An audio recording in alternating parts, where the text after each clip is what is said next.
Hello friends, welcome to Studykar. मैं हूं आपका दोस्त प्रभाकर। आज हम डिस्कस करेंगे डेली करंट अफेयर्स में 23 जुलाई 2022 से जुड़े हुए मोस्ट इंपॉर्टेंट करंट अफेयर्स के क्वेश्चन। तो ये लेक्चर आप बहुत ही ध्यान से सुनिएगा, लास्ट तक सुनिएगा। लास्ट में आपसे कुछ क्वेश्चन पूछे जाएंगे इसी लेक्चर से रिलेटेड, तो उनके जवाब आप कमेंट बॉक्स में जरूर दीजिएगा। अगर आपने अभी तक स्टडीकर को फॉलो नहीं किया है तो फॉलो कर लें और बेल आइकॉन जरूर दबा लें, जिससे आपको समय पर और सबसे पहले नोटिफिकेशन मिल सकेगा। दोस्तों, अगर आपको इस लेक्चर का पीडीएफ प्राप्त करना है तो पीडीएफ मिलेगा आपको हमारे एप्लीकेशन पर। जी हाँ दोस्तों, आपके चैनल स्टडीकर का एक एप्लीकेशन जारी किया गया है, जिसका लिंक आपको डिस्क्रिप्शन बॉक्स में मिल जाएगा। तो सबसे पहले आप एप्लीकेशन को डाउनलोड करें, फिर इसके बाद जैसे ही आप उसको ओपन करेंगे तो आपको 3 डॉट दिखाई देंगे और आप 3 डॉट पर जैसे ही क्लिक करेंगे तो आपको स्टडी मटेरियल का एक ऑप्शन दिखाई देगा। जैसे ही आप स्टडी मटेरियल के ऑप्शन पर जाएंगे तो आपको वहां पर पीडीएफ मिल जाएगा। तो इस प्रकार से आप एप्लीकेशन को डाउनलोड करें और वहां से आप पीडीएफ प्राप्त कर सकते हैं। फर्स्ट क्वेश्चन डिस्कस करते हैं, ध्यान से सुनिएगा। बहुत ही इंपॉर्टेंट क्वेश्चन है, ध्यान से सुनना है, आपको नोट करते जाना है जो भी आपको इंपॉर्टेंट पॉइंट लगे। दोस्तों, हेनले पासपोर्ट इंडेक्स 2022 में भारत किस स्थान पर है? What is the rank of India in the Henley passport index 2022? तो दोस्तों, जो हेनले पासपोर्ट इंडेक्स जारी किया गया है 2022 का, तो इसमें भारत का जो स्थान है वो कौन सा है? 87 है, यानी 87वें नंबर पर आया है भारत का पासपोर्ट।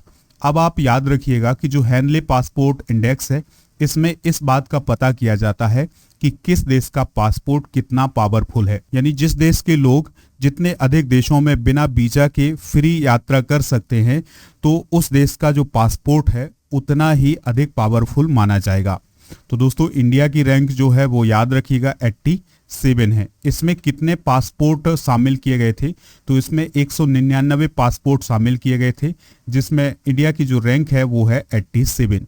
इस इंडेक्स में पहला स्थान जो है वो जापान का है और जापान के जो लोग हैं वो 193 देशों में वीजा फ्री यात्रा कर सकते हैं, यानी ट्रैवल कर सकते हैं।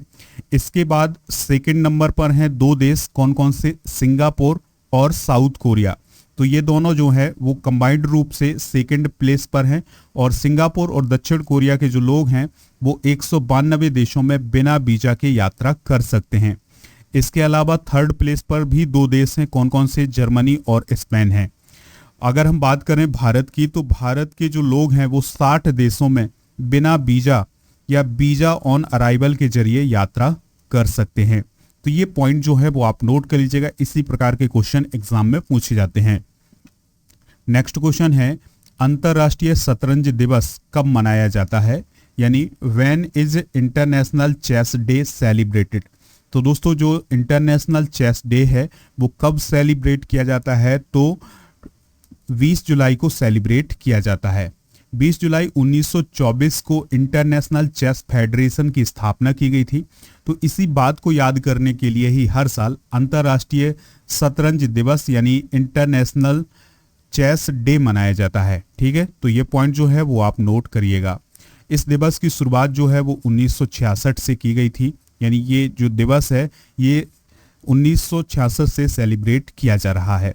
2019 में इसे अंतर्राष्ट्रीय शतरंज दिवस को एक अंतर्राष्ट्रीय कार्यक्रम यानी इंटरनेशनल इवेंट घोषित किया गया था।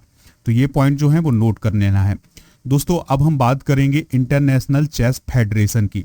तो इंटरनेशनल चेस फेडरेशन का जो फॉर्मेशन है वो 20 जुलाई 1924 को पेरिस, फ्रांस में किया गया था। हेडक्वार्टर कहाँ है? लुसाने, स्विट्जरलैंड में है। मेंबर कितने हैं? तो दोस्तों, इसके 200 नेशनल एसोसिएशन जो हैं वो मेंबर हैं। इंटरनेशनल चेस फेडरेशन जो है वो पूरे विश्व में चेस को कंट्रोल करने वाली एक संस्था है। अगला क्वेश्चन है, इंडिया इनोवेशन इंडेक्स 2021 में कौन सा राज्य प्रथम स्थान पर रहा है? तो दोस्तों, हाल ही में जो इंडिया इनोवेशन इंडेक्स 2021 है इसको रिलीज किया गया है। तो इसमें फर्स्ट स्थान पर कौन सा स्टेट रहा है? कर्नाटक रहा है। ठीक है, तो दोस्तों, इस इंडेक्स को किसने जारी किया है? तो इस इंडेक्स को जारी किया है नीति आयोग ने, यानी इंडिया इनोवेशन इंडेक्स को जारी कौन करता है? नीति आयोग करता है।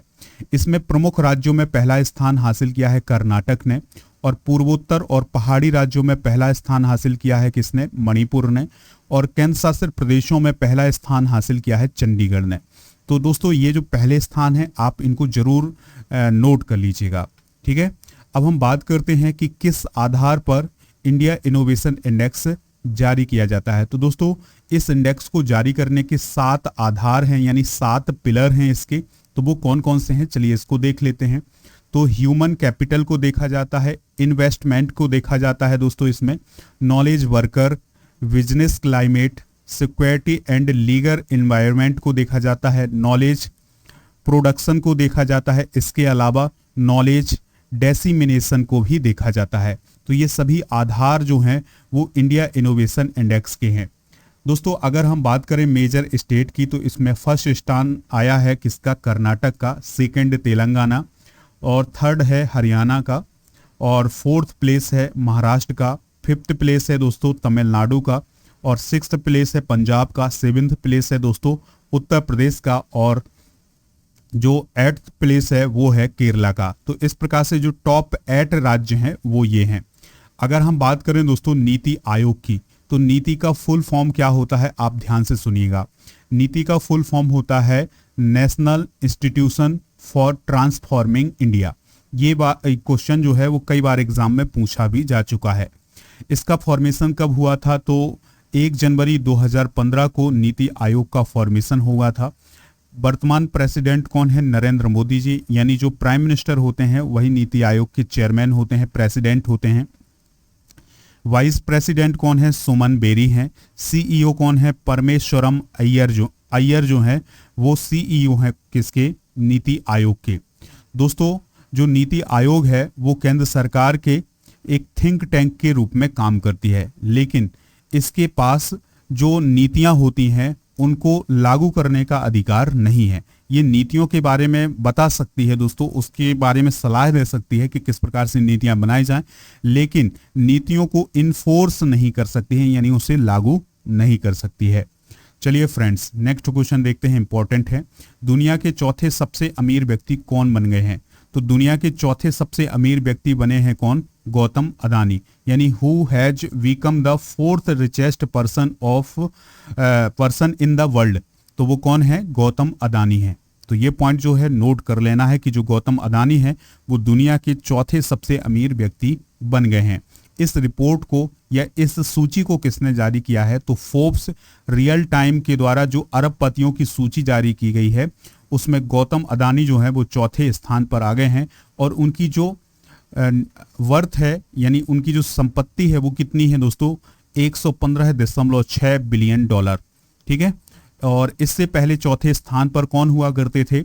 माइक्रोसॉफ्ट के संस्थापक बिल गेट्स। तो अब चौथे स्थान पर कौन है दोस्तों? गौतम अदानी है। दुनिया के सबसे अमीर व्यक्ति कौन है? तो एलन मस्क हैं, और जिनकी संपत्ति है 230 बिलियन डॉलर। और दूसरे स्थान पर कौन है? बर्नार्ड अर्नोल्ट हैं, और तीसरे स्थान पर हैं जेफ बेजोस। तो ये पॉइंट जो है वो आप नोट कर लीजिएगा। अगला प्रश्न है, इंपॉर्टेंट प्रश्न है, ध्यान से सुनिएगा। भारत और किस देश ने चीतों को लाने के लिए एक एग्रीमेंट पर साइन किए हैं? तो दोस्तों अभी हाल ही में जो इंडिया और नामीबिया है इसके बीच में एक एग्रीमेंट को साइन किया गया है, जिसमें ये कहा गया है कि जो नामीबिया है वहां से इंडिया चीता लाए जाएंगे, ठीक है। और ये जो इंडिया है इसमें कहां पर चीतों को रखा जाएगा? तो मध्य प्रदेश का जो कुनो नेशनल पार्क है वहां पर चीतों को रखा जाएगा। यानी जो नामीबिया से चीते आएंगे वो कहां पर रखे जाएंगे दोस्तों? कुनो नेशनल पार्क में, जो कि कहां है? मध्य प्रदेश में है। और ऐसी उम्मीद जताई जा रही है कि 15 अगस्त 2022 तक 8 चीतों को यहां पर पहुंचाया जा सकता है। इसके अलावा साउथ अफ्रीका से भी 12 चीते प्राप्त हो सकते हैं, तो ऐसी उम्मीद जताई जा रही है। 60 साल के बाद चीता को भारत में वापस लाने की तैयारी की जा रही है, क्योंकि दोस्तों यहाँ पर जो चीता है भारत में अब पाया नहीं जाता है। तो अब ये कहाँ से आ रहा है? अफ्रीका कॉन्टिनेंट से आ रहा है। और ये जो नामीबिया है और जो साउथ अफ्रीका है ये अफ्रीका कॉन्टिनेंट से ही हैं, तो वहाँ से अब चीते आ रहे हैं इंडिया में। दोस्तों इंडिया में लास्ट बार जो चीता है वो 1952 में छत्तीसगढ़ में आखिरी बार दिखाई दिया था, जो कि जीवित था। ठीक है, यानी जीवित चीता जो है वो आखिरी बार 1952 में छत्तीसगढ़ में देखा गया था। यहाँ पर बात आई है नामीबिया की।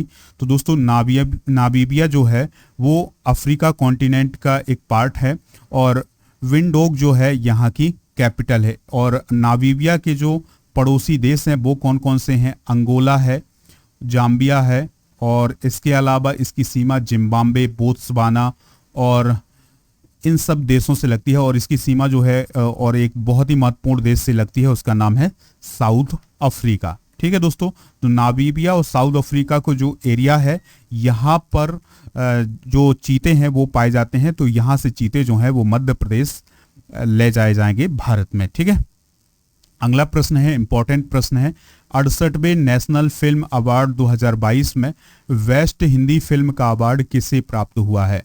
तो दोस्तों बहुत ही इंपॉर्टेंट क्वेश्चन है, इसको आप नोट जरूर करिएगा। तो बेस्ट हिंदी फिल्म का जो अवार्ड है वो किससे मिला है? तुलसीदास जूनियर को। किससे मिला है दोस्तों? तुलसीदास जूनियर, यानी तुलसीदास जूनियर जो फिल्म है उसको बेस्ट फिल्म का अवार्ड मिला है। याद रखिएगा कि जो ये 68वें नेशनल फिल्म अवार्ड हैं ये 2020 की फिल्मों के लिए दिए गए हैं। कौन से साल के दोस्तों? 2020 की फिल्मों के लिए दिए गए हैं। चलिए अब हम इससे जुड़े हुए कुछ इंपॉर्टेंट फैक्ट डिस्कस करते हैं। तो दोस्तों 68वें फिल्म अवार्ड में कौन सा एक्टर जो है वो बेस्ट एक्टर रहा है? तो अजय देवगन बेस्ट एक्टर रहे हैं। इसके अलावा सूर्या भी बेस्ट एक्टर चुने गए हैं। तो दो लोग बेस्ट एक्टर हैं, अजय देवगन और सूर्या। तो अजय देवगन को तान्हाजी फिल्म के लिए और सूर्या को सूराराई पोटारू फिल्म के लिए बेस्ट एक्टर चुना गया है। बेस्ट हिंदी फिल्म किसे चुना गया है? तुलसीदास को, और इसके डायरेक्टर कौन है? Ashutosh Gowariker. Best popular film किसे चुना गया है? तान्हाजी को। बेस्ट फीचर फिल्म किसे चुना गया है? सूराराई पोटारू को, जो कि एक तमिल फिल्म है। बेस्ट एक्ट्रेस का जो अवार्ड है वो किसे मिला है? अपर्णा बाल मुरली को।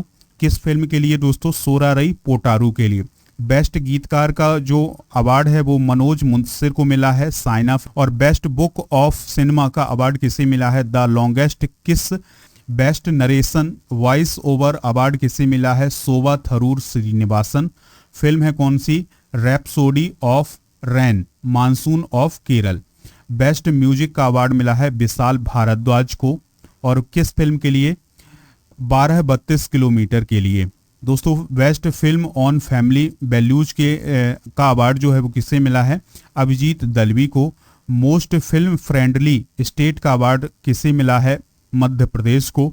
और best film on social issue का अवार्ड किसे मिला है? जस्टिस डिलेड बट डिलीवर्ड और थ्री सिस्टर्स को। तो ये पॉइंट जो है वो आप नोट करिएगा। दोस्तों जो सूराराई पोटारू फिल्म है जो कि एक तमिल फिल्म है, इसको 5 कैटेगरी में अवार्ड मिले हैं। तो हम ये भी देख लेते हैं कि कौन कौन सी कैटेगरी में इस फिल्म को अवार्ड मिले हैं। तो बेस्ट एक्टर का अवार्ड मिला है सूर्या को, जो कि सूराराई पोटारू फिल्म से रिलेटेड है। और जो बेस्ट एक्ट्रेस का अवार्ड है वो अपर्णा बाल मुरली को मिला है। बेस्ट म्यूजिक डायरेक्शन का अवार्ड जीबी प्रकाश कुमार को मिला है। और बेस्ट स्क्रीन प्ले का अवार्ड जो है वो सुधा कोंगरा और शालिनी उषा देवी को मिला है। तो इस प्रकार से जो सूराराई पोटारू फिल्म है वो मोस्ट फीचर फिल्म भी रही है। चलिए फ्रेंड्स नेक्स्ट क्वेश्चन डिस्कस करते हैं, ध्यान से सुनिएगा। दिनेश रामदीन ने अभी हाल ही में अंतर्राष्ट्रीय क्रिकेट से संन्यास ले लिया है, वह किस टीम के लिए खेलते थे? तो दोस्तों दिनेश रामदीन जो हैं वो वेस्ट इंडीज टीम के लिए खेलते थे। उन्होंने अभी हाल ही में क्रिकेट से रिटायरमेंट लेने का ऐलान किया है। दोस्तों जो वेस्ट इंडीज के 2 क्रिकेटर हैं दिनेश रामदीन और लेंडल सिमंस, इन दोनों लोगों ने इंटरनेशनल क्रिकेट से रिटायरमेंट लेने का अभी हाल ही में निर्णय लिया है।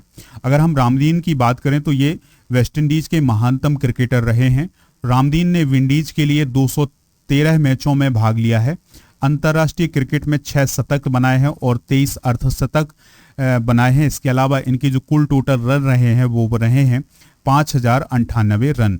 अगर हम सिमंस की बात करें यानी लैंडर सिमंस की बात करें तो उन्होंने वेस्ट इंडीज के लिए 134 अंतर्राष्ट्रीय मैच खेले हैं, जिसमें उन्होंने 2 शतक और 25 अर्धशतक लगाए हैं और उन्होंने कुल टोटल 3,446 रन बनाए हैं।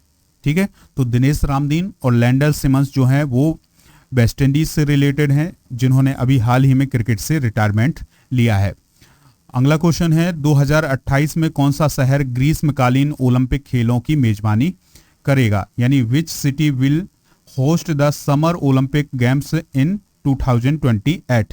तो 28 में जो समर ओलंपिक होने हैं वो कहाँ होंगे, तो वो होंगे दोस्तों लॉस एंजलिस में। कहाँ होंगे, लॉस एंजलिस में होंगे, जो कि अमेरिका में है। तो लॉस एंजलिस में 2028 के समर ओलंपिक होने वाले हैं और इसका मेगा इवेंट जो है वो 14 जुलाई 2028 को होगा। और ये जो खेल हैं वो 30 जुलाई 2028 तक चलने वाले हैं, यानी जो प्रोग्राम है 2028 का वो अभी लॉन्च कर दिया गया है। दोस्तों जो लॉस एंजल्स 2028 के ओलंपिक होंगे, तो इसमें जो ओलंपिक समिति है उसने ये खुलासा किया है कि 15 अगस्त 2028 से ये जो गेम्स हैं वो शुरू होंगे और 27 अगस्त को समाप्त होंगे। तो ये पॉइंट जो है वो नोट कर लीजिएगा। दोस्तों अब आपसे कुछ क्वेश्चन पूछे जा रहे हैं, तो उनके आंसर आप कमेंट बॉक्स में जरूर दीजिएगा। फर्स्ट क्वेश्चन है इंटरनेशनल चेस फेडरेशन की स्थापना कब की गई थी। सेकंड है नीति आयोग के वर्तमान सीईओ कौन है। और थर्ड क्वेश्चन है 2028 में ओलंपिक खेल कहाँ होंगे। तो इन तीनों प्रश्नों के आंसर आप कमेंट बॉक्स में जरूर दीजिएगा। दोस्तों आप एप्लीकेशन जरूर डाउनलोड करें पीडीएफ के लिए। लेक्चर पसंद आया हो तो आप लाइक कर दें और शेयर कर दें इसे सभी सोशल मीडिया प्लेटफॉर्म पर। जय हिंद, वंदे मातरम।